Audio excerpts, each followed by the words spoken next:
খুঁটি পুজোর মাধ্যমে সূচনা হলো বেলদা সবুজপল্লীর সর্বজনীন দুর্গোৎসব। শনিবার রাখি পূর্ণিমা তিথিতে ধর্মীয় রীতিনীতি মেনে খুঁটি পুজো করে ক্লাব সংগঠনটি। এলাকার গুটি কয়েকজন মানুষের উদ্যোগে শুরু হওয়া এই দুর্গাপুজো আজ সর্বজনীন রূপ ধারণ করেছে। প্রায় 15 বছর ধরে গ্রামীণ আদলে দেবীর আরাধনা করে আসছে সবুজপল্লীর সর্বজনীন দুর্গোৎসব কমিটির সদস্যরা। পুজোর কয়েকটা দিন থাকছে বিভিন্ন ধরনের সাংস্কৃতিক অনুষ্ঠান, সেই সঙ্গে স্থানীয় প্রতিযোগীদের নিয়ে ক্রীড়া প্রতিযোগিতা। সবুজপল্লীর সর্বজনীন দুর্গোৎসব সোসাইটির সদস্যরা জানাচ্ছেন, সবুজপল্লী এলাকার জনসাধারণের সহযোগিতা নিয়ে শুরু হয়েছিল এই দুর্গাপুজো। আজ 15 বছর ধরে হয়ে আসছে। নবমীর দিন মহাপ্রসাদ সেবনেরও ব্যবস্থা থাকছে। এছাড়াও এলাকার দুস্থ মানুষদের বস্ত্র বিতরণ থেকে শুরু করে একাধিক কর্মসূচি রয়েছে পুজোর কয়েকটা দিন।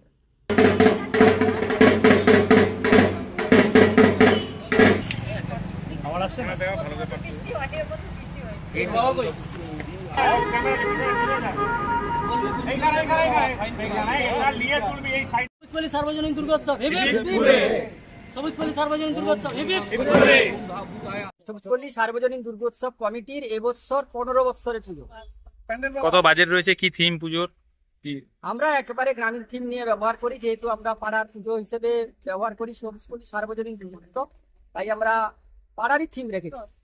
কি কি অনুষ্ঠান রয়েছে? আমাদের 4 দিনব্যাপী সাংস্কৃতিক অনুষ্ঠান এবং অতিথি আপ্যায়নও রয়েছে। আমরা নবমীর দিন সমস্ত দর্শনার্থীদের খিচুড়ি ভোগেরও ব্যবস্থা করি, বস্ত্রদান কিছু রয়েছে। কি নাম আপনার? স্বপন ঘোষ। আমাদের বেশি আমরা এখানে আর অন্য কিছু ভাবে রূপ দিই না, আমরা আমাদের মতো করে চেষ্টা করি পুজোটাকে সাফল্যমণ্ডিত করে তোলার। আমরা বস্ত্রদান করি, ছোটখাটো সাংস্কৃতিক অনুষ্ঠান করি, এইভাবে আমরা মোটামুটি পুজোটা পরিচালনা করি। মায়ের পুজো কতটা, প্রতিমা কিভাবে হয়? প্রতিমা আমাদের একদম সাবেকি, আমাদের মানে প্রতিমার থিম আর। কত বছর ধরে করে আসছেন এটা? এটা আমাদের এবছর 15 বছর। কিভাবে শুরু হয়েছিল? শুরুটা আমরা সবাই মিলে করেছিলাম, এখানকার গ্রামীণ যারা রয়েছেন তারা সবাই মিলেই করেছিলেন। স্টেডিয়াম মাঠে প্রথমে আমরা স্টেডিয়াম মাঠে করেছিলাম 2011 সালে আমরা শুরু করেছিলাম। কি নাম আপনার? আমার নাম মণিশঙ্কর প্রধান। সবুজপল্লী সার্বজনীন দুর্গোৎসব শুরু হয়েছিল কয়েকজন মানুষের অনুপ্রেরণায়, সহযোগিতায় এবং আমাদের যে পাড়া সবুজপল্লী তাদের সহযোগিতায় শুরু হয়েছিল। তা আজকে এক প্রকার মহিরুয়া আকার ধারণ করেছে এবং এই পুজোর সার্বিক সাফল্য কামনা করি।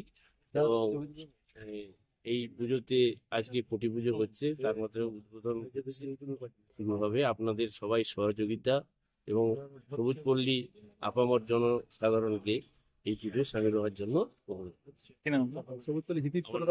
তাপস কুমার দীক্ষিত। বলো।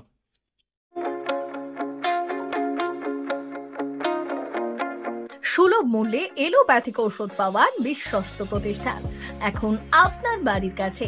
সুস্বাস্থ্য ফার্মেসি, বেলদা সবুজপল্লী, বেলদা, পশ্চিম মেদিনীপুর। এখানে সমস্ত ধরনের এলোপ্যাথিক ঔষধ পাওয়া যায়। এছাড়াও কলকাতা সহ বিশেষজ্ঞ চিকিৎসক বসছেন এখানে। ডক্টর অরিন্দম ঘোষ কলকাতার পিজি হাসপাতাল থেকে আসছেন। গাঁটে ব্যথা, শিরার টান, কোমরে ব্যথা, কাঁধে কনুয়ে ব্যথা, লিগামেন্টে চোট, আর্থারাইটিস, স্পন্ডিলাইসিস, ডায়াবেটিক নিউরোপ্যাথি, অসারতা ও নার্ভ বিশেষজ্ঞ ডক্টর অরিন্দম ঘোষ প্রতি 15 দিন অন্তর শুক্রবার বিকেল 4টায় চেম্বার করছেন। এছাড়াও প্রতি মাসের দ্বিতীয় ও চতুর্থ বুধবার সকাল 10টায় কলকাতা SSKM হাসপাতাল থেকে আসছেন নার্ভ ও ব্রেনের সমস্যাজনিত যে কোনো রোগের বিশেষজ্ঞ ডক্টর অরূপ বসাক। পুরুলিয়া মানসিক হাসপাতালের সঙ্গে যুক্ত ডক্টর অরূপ বসাক। এখানে চেম্বার করতে আসছেন মেডিসিন, ডায়াবেটিস ও ফিজিশিয়ান ডক্টর অতীশ বসাক। প্রতি রবিবার সকাল 11:30টায় চেম্বার করছেন সুস্বাস্থ্য ফার্মেসিতে। সুস্বাস্থ্য ফার্মেসি, বেলদা সবুজপল্লী, বেলদা, পশ্চিম মেদিনীপুর। যোগাযোগ করুন 7501361433 এই নম্বরে।